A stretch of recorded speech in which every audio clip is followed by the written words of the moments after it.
Hola, buenas noches. Un poquito atrasados, pero ya estamos al aire. Este programa se llama Radicales. Este señor productor se llama Chuy Flobás y él es el culpable de que estemos entrando así apuraditos. Digo, a alguien hay que echarle la bola, ¿no? A huevo. Y bueno, estoy contento de iniciar las transmisiones de este año. No habíamos empezado a transmitir porque no había invitados. Ya sabes, pinche hueva de principio de año. Pero ya conseguía un invitado muy especial para iniciar el año con todo, porque además es el número 1 del rating televisivo de este programa, y él es mi primo Roberto García, para quien pide un fuerte aplauso a producción y a todo eso.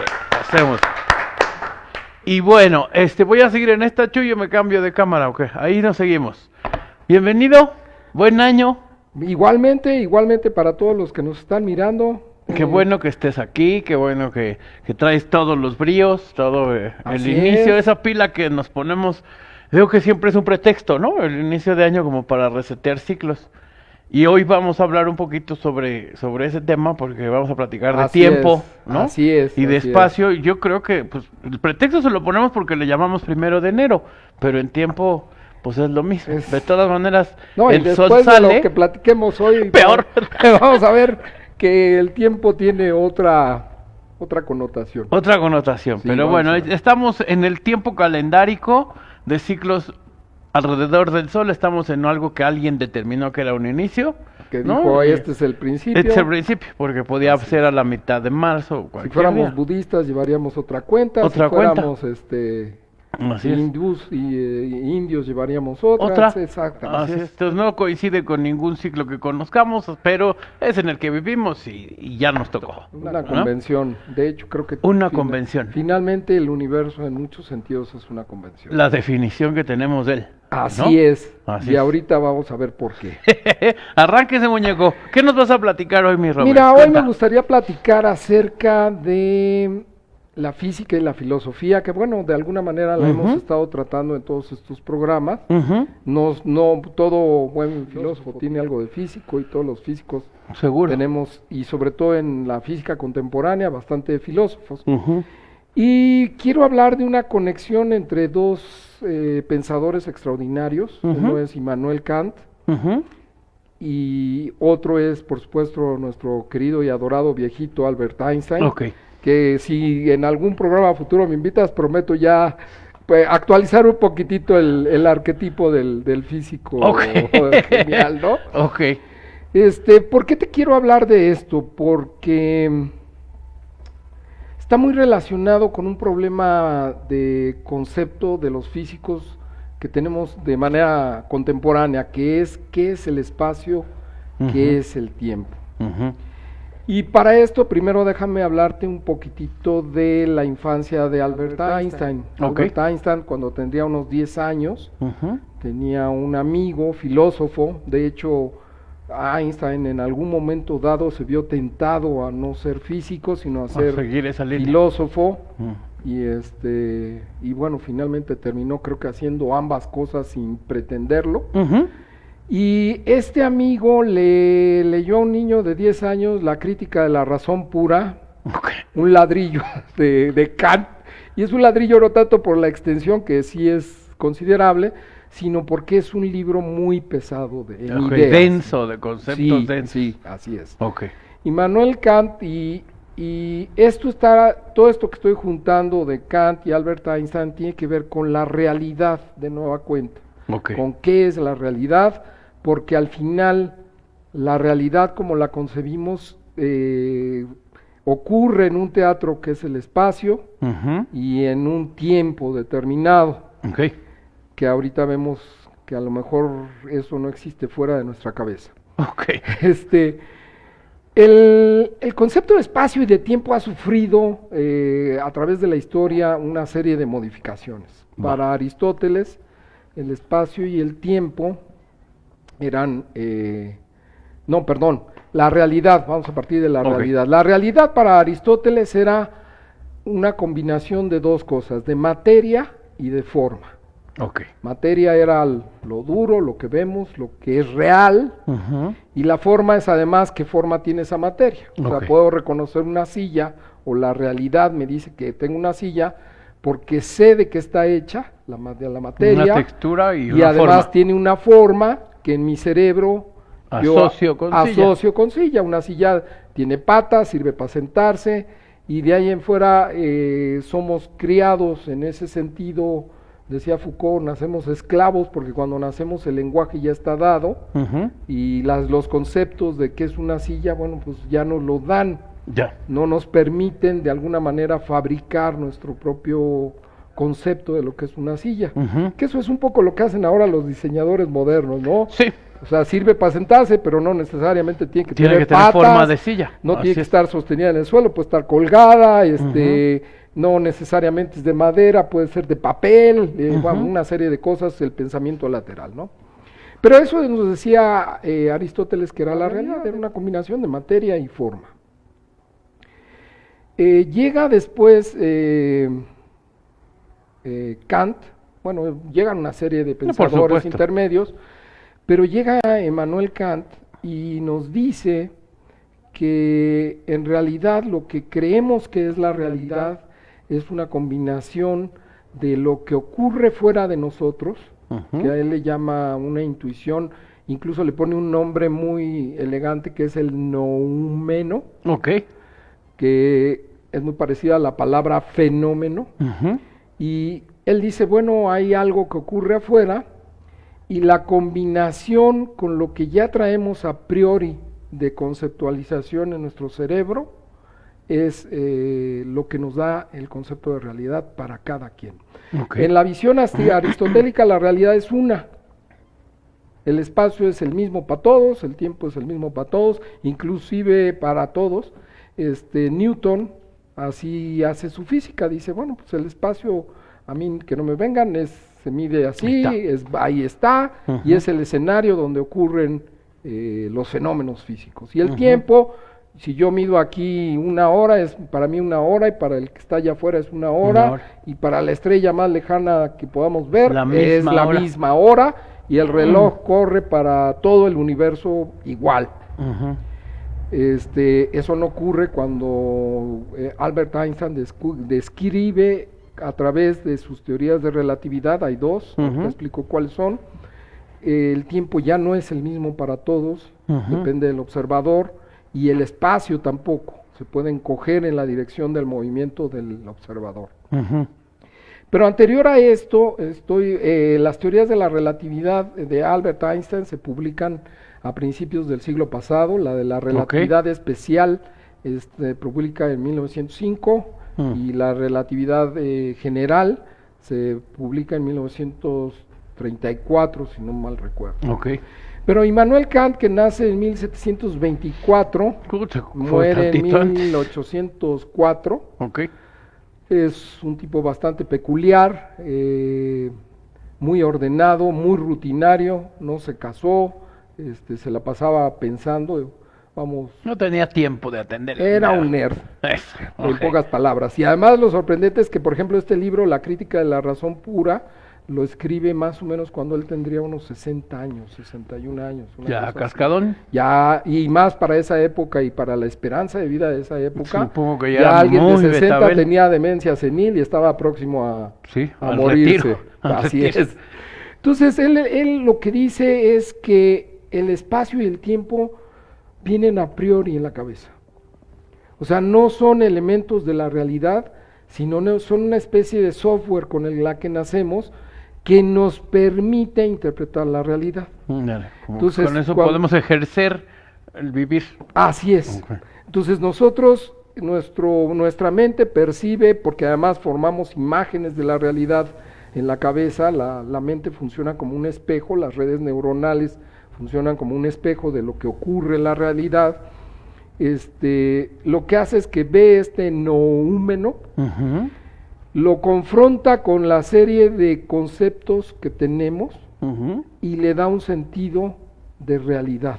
Okay. Entonces él destierra la realidad como algo objetivo, que es lo que nos decía Aristóteles, vamos, una silla es una silla, y debería ser una silla para todos los que tengamos ojos y sentidos, que además la realidad, la conciencia, entra a nuestra mente a través... Sí, no solo es visual, sino de los sentidos. Sí, efectivamente, ¿no?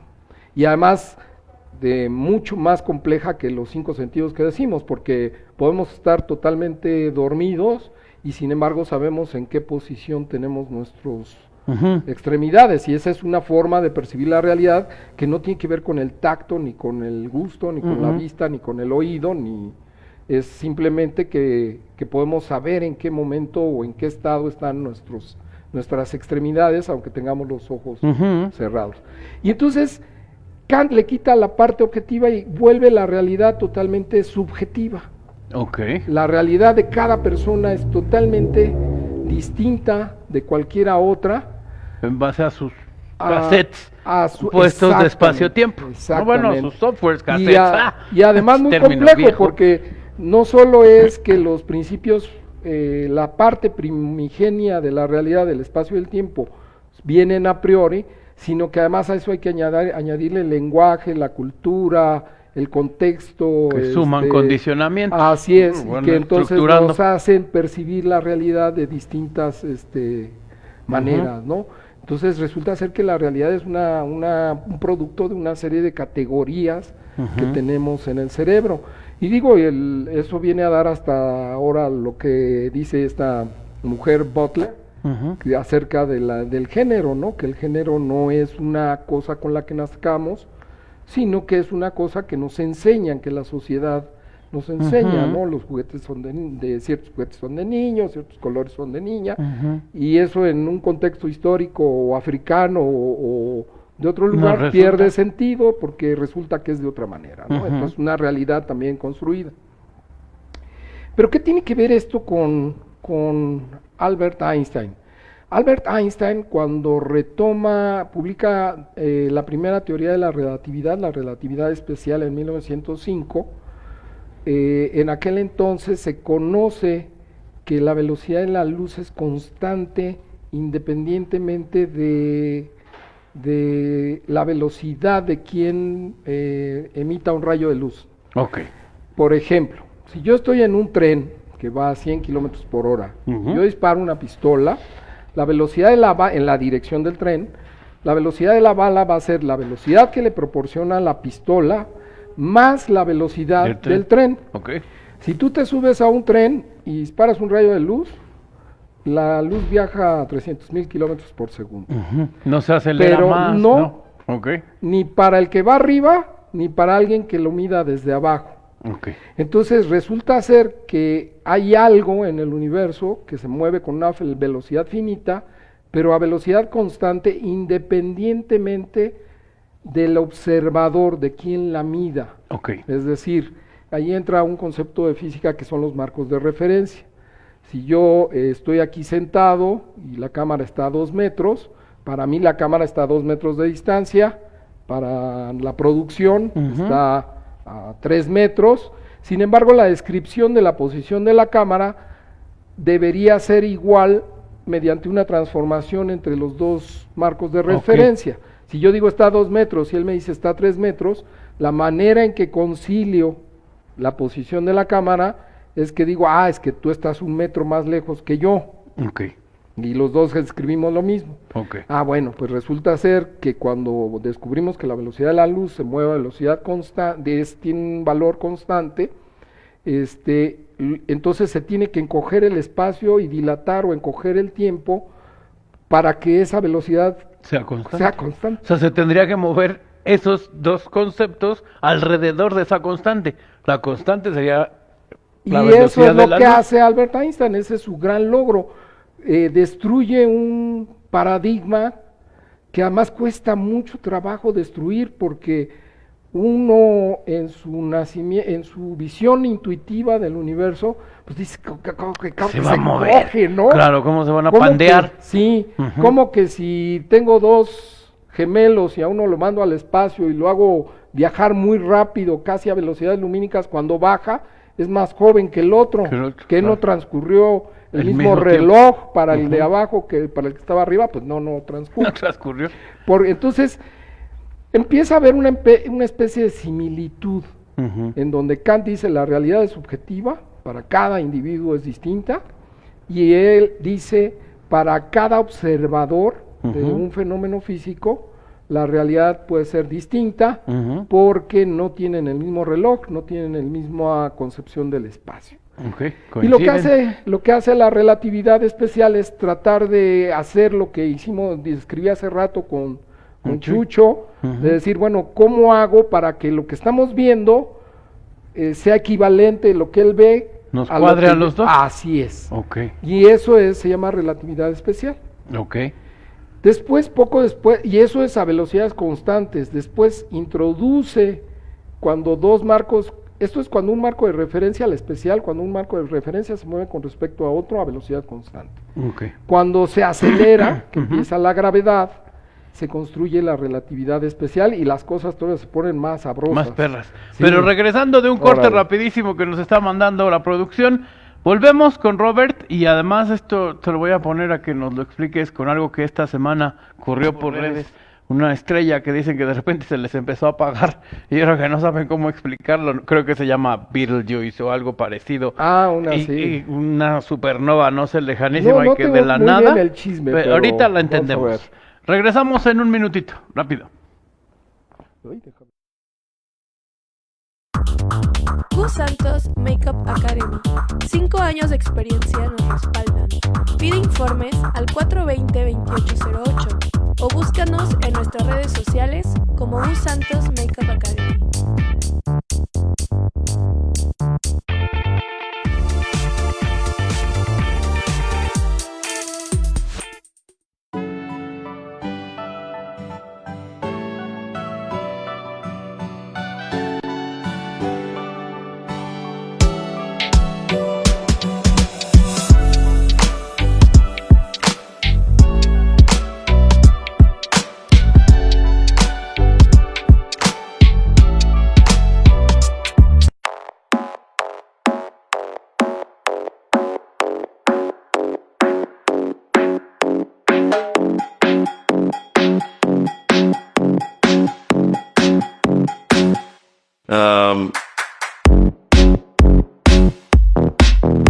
Yo estoy estudiando artes en la universidad y entré aquí porque no había aprendido suficiente, o sea, no hay tiempo de aprender tantas técnicas ni tantos conceptos.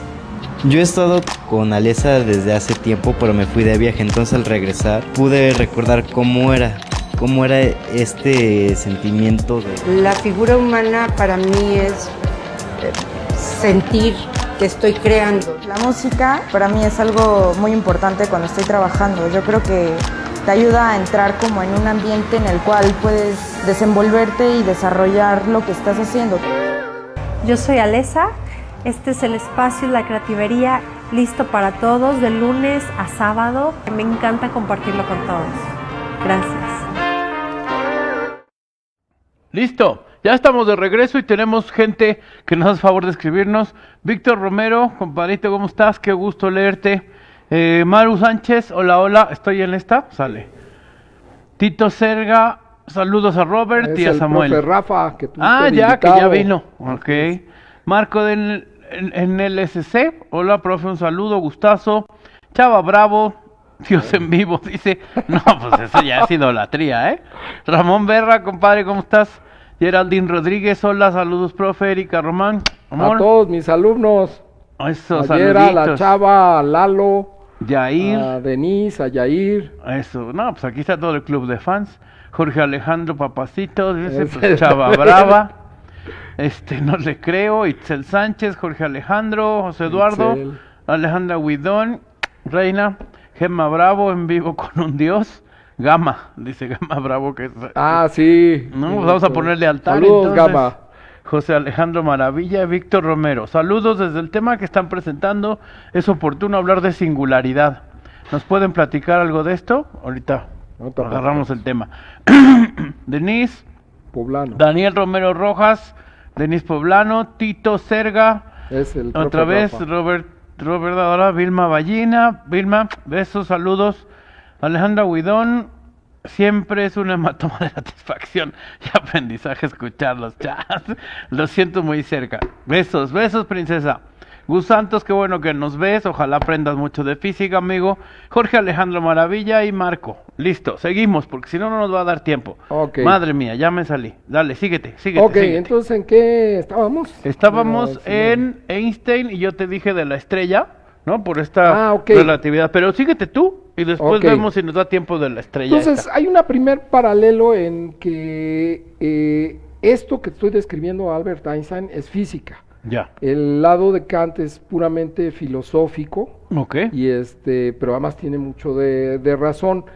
Y seguramente esta lectura de las ideas de Kant en la infancia de Albert lo influyeron y le permitieron romper este paradigma tan duro, ¿no? De cómo que el tiempo corre distinto para...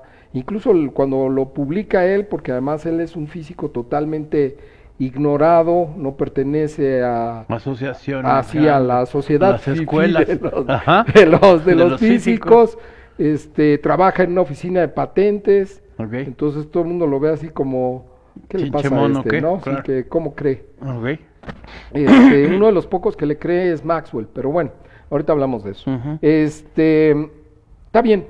Entonces resulta ser que te comentaba al inicio del programa que una de las preocupaciones de la física es precisamente el concepto de espacio y de tiempo. Una de las peleas es si son variables fundamentales del universo y a partir de ellos ocurre todo lo que conocemos como el comportamiento del universo, o son una variable emergente de cosas que ocurren en el universo.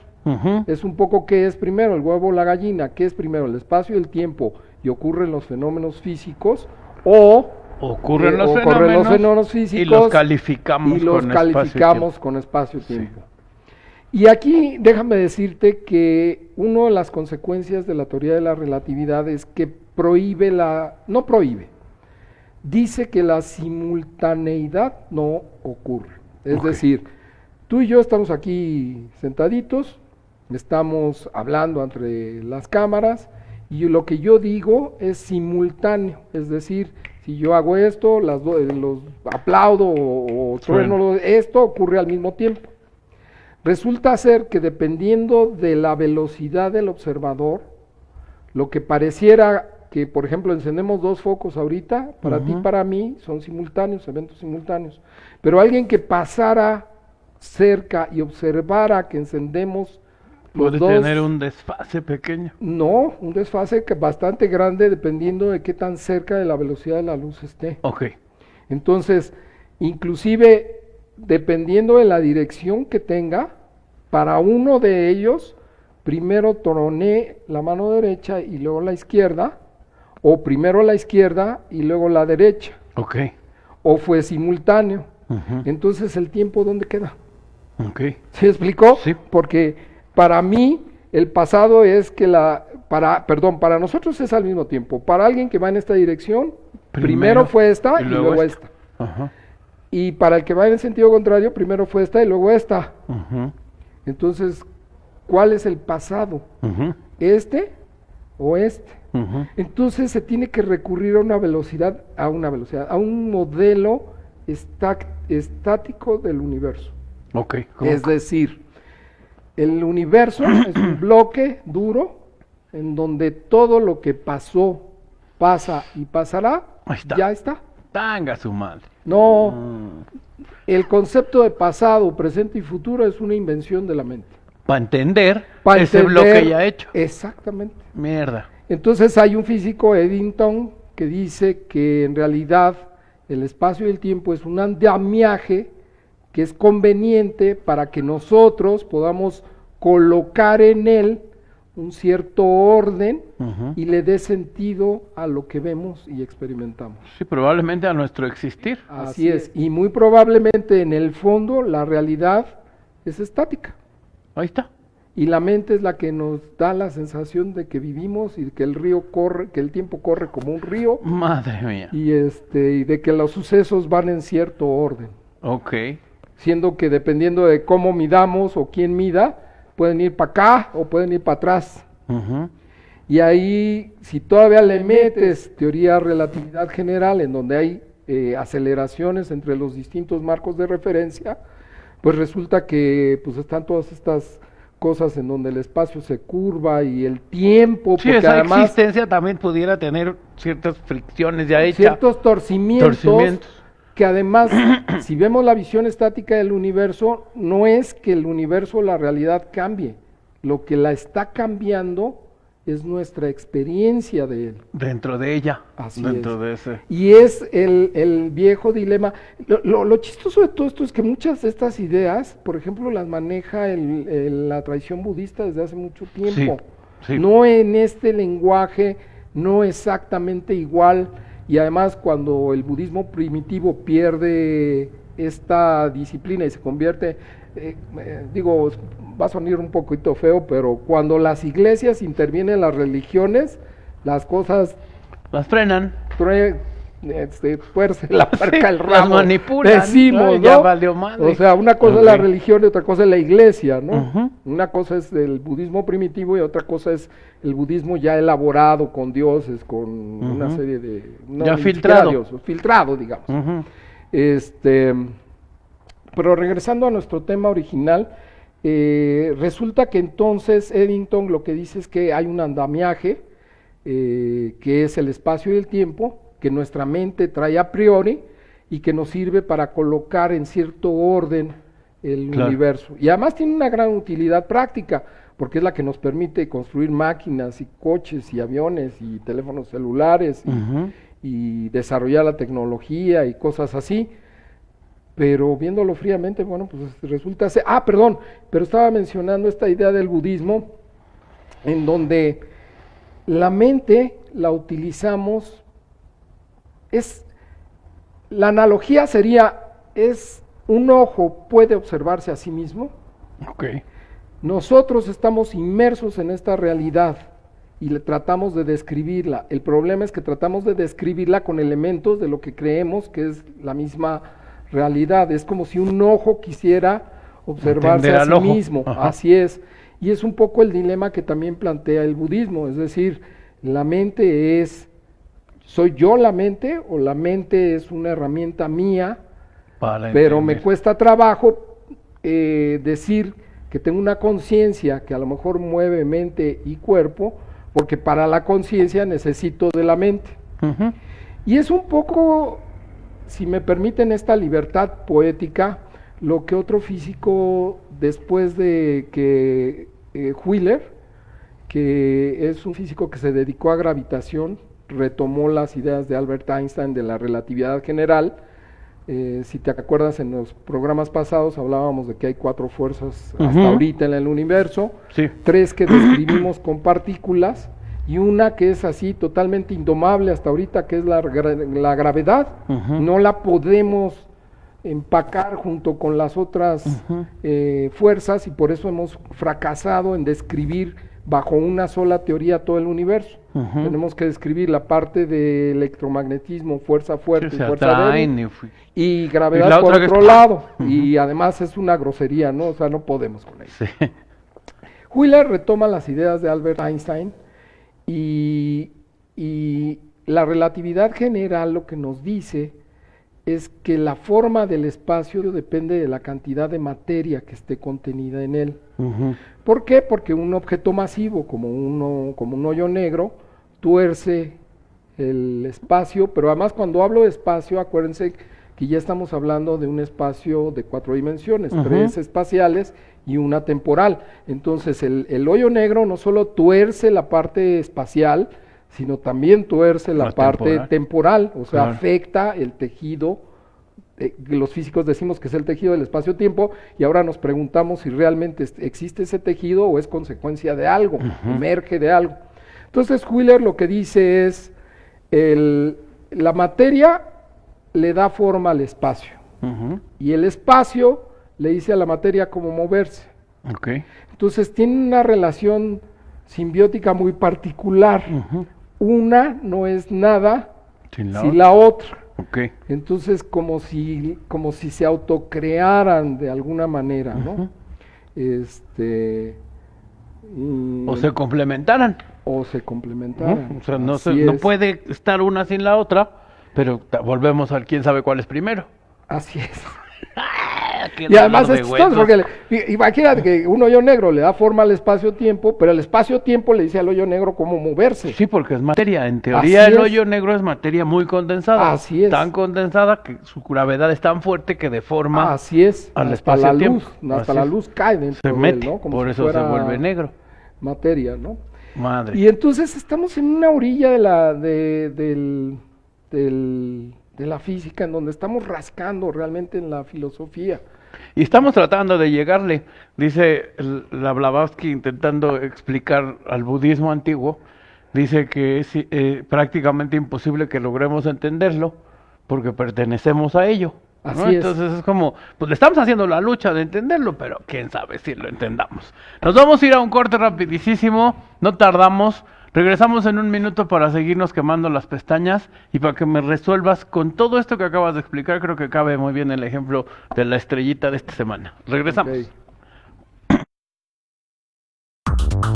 Gus Santos Makeup Academy. 5 años de experiencia nos respaldan.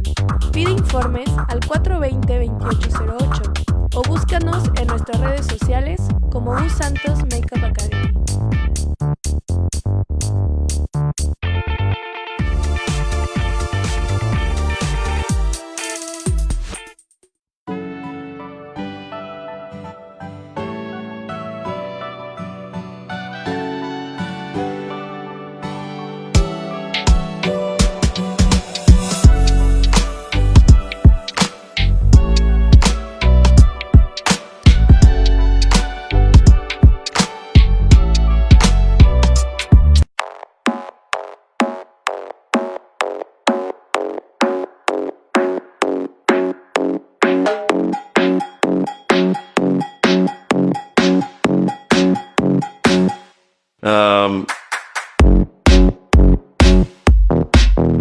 Yo estoy estudiando artes en la universidad y entré aquí porque no había aprendido suficiente, o sea, no hay tiempo de aprender tantas técnicas ni tantos conceptos. Yo he estado con Alesa desde hace tiempo, pero me fui de viaje, entonces al regresar pude recordar cómo era este sentimiento de... La figura humana para mí es sentir que estoy creando. La música para mí es algo muy importante cuando estoy trabajando. Yo creo que te ayuda a entrar como en un ambiente en el cual puedes desenvolverte y desarrollar lo que estás haciendo. Yo soy Alesa, este es el espacio La Creativería, listo para todos de lunes a sábado. Me encanta compartirlo con todos. Gracias. Listo, estamos de vuelta. Ahorita vemos mi duda y si no tenemos mucho más programas. Cierra para que completemos esta explicación de la materia. Lo que íbamos, y si cabe le seguimos, pero dale, bien. Dale.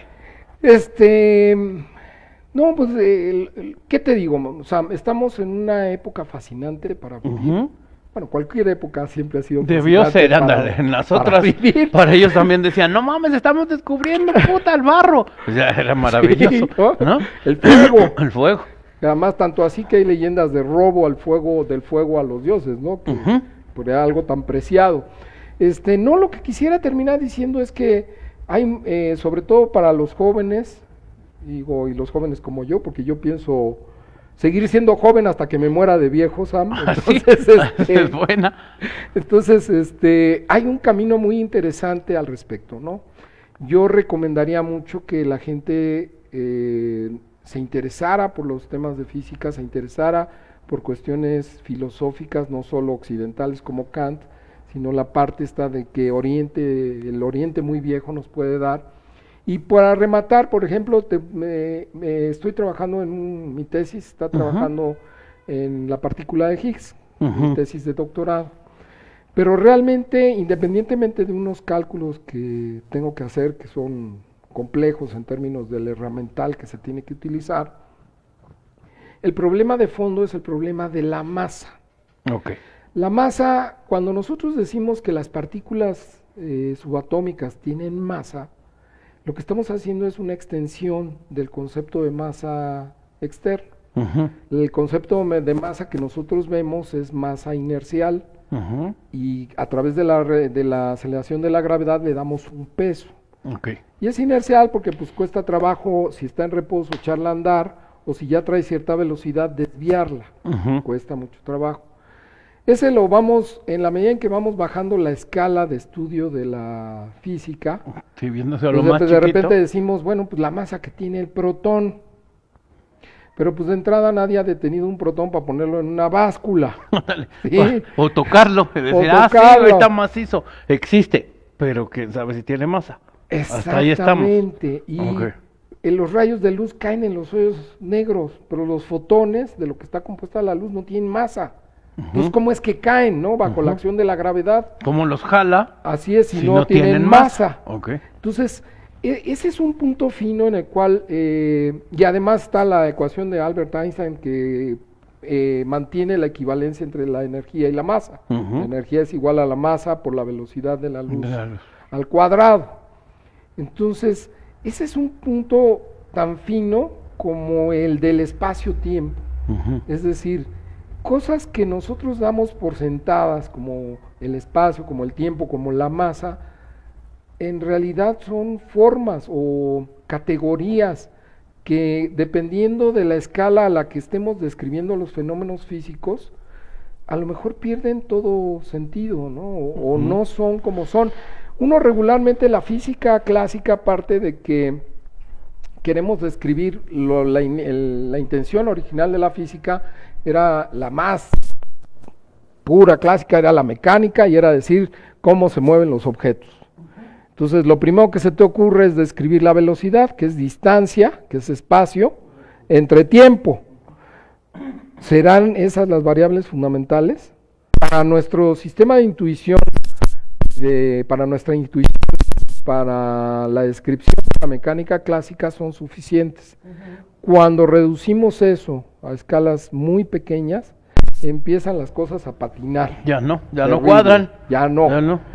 Y ahora con esto que mencionabas de los nuevos descubrimientos astronómicos, también empieza a patinar a escalas muy grandes. ¿Por qué? Porque pues ya veíamos en programas pasados, el 5% es lo que percibimos del universo directamente, ¿no? Y está re lejos, lo percibimos, ¿no? Y es solo el 5%. Y hay un 20% de materia oscura y un 75% de energía oscura, ¿no? Entonces percibimos muy pequeñito. Y además somos seres humanos que hemos vivido en una escala, la inteligencia humana como tal, ha vivido en una escala pequeñitita de tiempo, inmersa en un mar enorme de años, de 14,000 millones de años de existencia del universo, que es lo que se sabe hasta ahorita, desde el Big Bang hasta ahorita. Y nuestras vidas y lo que percibimos, por ejemplo, con los ojos es una parte infinitesimal del espectro total de ondas eléctrico. Claro. Nuestro oído percibe pero un nada pedacitito de todas las ondas sonoras, así. Sí, entonces, es cuando te preguntas, ¿qué realidad es la que estamos percibiendo? O sea, además de todos estos problemas filosóficos, la capacidad que tienen nuestros sentidos físicos de percibir la realidad son altamente reducidas. Es muy cortito. Entonces, ¿qué tanto hay fuera del espectro que vemos o de que oímos que no sabemos cómo se comporta, ¿no? Así es. Y esto incluye, por ejemplo, este efecto de la estrella esta que se está apagando y que no sabemos por qué, y que además como se encuentran las estrellas a años luz de distancia, la luz, si el sol se apagara de repente, tardaríamos 8 minutos en enterarnos, que es lo que hace la luz de la superficie del sol en llegar a la Tierra. Imagínate, esta creo que está a 600 millones de años. No, 600 años luz. Quiere decir que si se apagara ahorita, nos enteraríamos dentro de 600 años de que ya se apagó. Y son fenómenos que no esperamos y que de repente los astrónomos ven, y yo creo que gran parte de la nueva física va a salir de la observación del espacio, porque ya las máquinas que podemos construir para estudiar pues están limitadas. El acelerador de hadrones, por muy potente que lo hagan los chinos, pues están limitados. En cambio el cosmos es un laboratorio impresionante, y que está sucediendo enorme. Todo eso. Así es.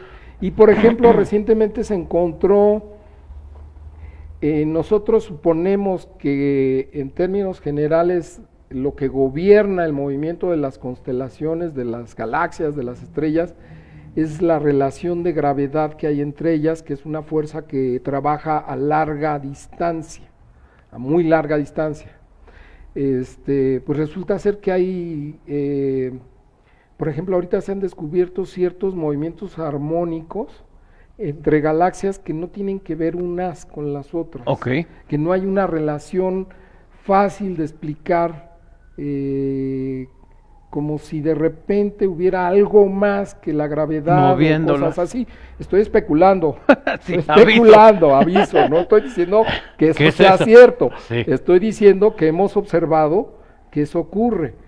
Pero cuando te digo esto de lo que percibimos de realidad en el tiempo, en los ojos, en nuestros oídos, que hemos extendido a través de aparatos y cosas de estas, pues realmente estamos percibiendo bien poquitito y hay un mar de cosas que no sabemos. Yo no sé a ti, pero a mí eso me da un vértigo muy sano, o sea, delicioso. Es una revoltura en la panza, una especie de éxtasis en el sentido de que quisiera saber más, ¿no? Sí, ¿cómo se puede saber más? Sí. Así es. Pues esa es la búsqueda de todos los días, creo, ¿no? Para algunos, para los que nos dedicamos a la búsqueda y a la pensar. Bueno, ya nos vamos a ir. No sin antes invitarlos a que nos sigan viendo. Ya comprometí a Robert, no había sucedido, pero lo vamos a tener no solamente como invitado más seguido, sino además como co-conductor, porque aporta una parte que a mí me parece muy, muy interesante, que es la analogía y de repente esa, no sé, ese equilibrio que le podemos poner a los demás invitados. Entonces me va a dar mucho gusto tenerte por aquí más seguido. Me encantaría, ¿no? La vamos a cotorrear bien a gusto. Este programa hasta la semana que viene se va a seguir llamando Radicales, y las otras también, si es que el pinche espacio y tiempo nos lo permiten y siguen existiendo como están hasta ahorita. O si era acá adentro, ¿no? O si adentro no cambia el concepto, porque también pudiera pasarnos. Ya me voy, es martes, ya me voy a mi casa. Nos vemos la semana que entra. Yo soy Samuel Toles, él es Robert García. Y nos vemos por aquí, 8 de la noche, el martes siguiente. Gracias. Chao.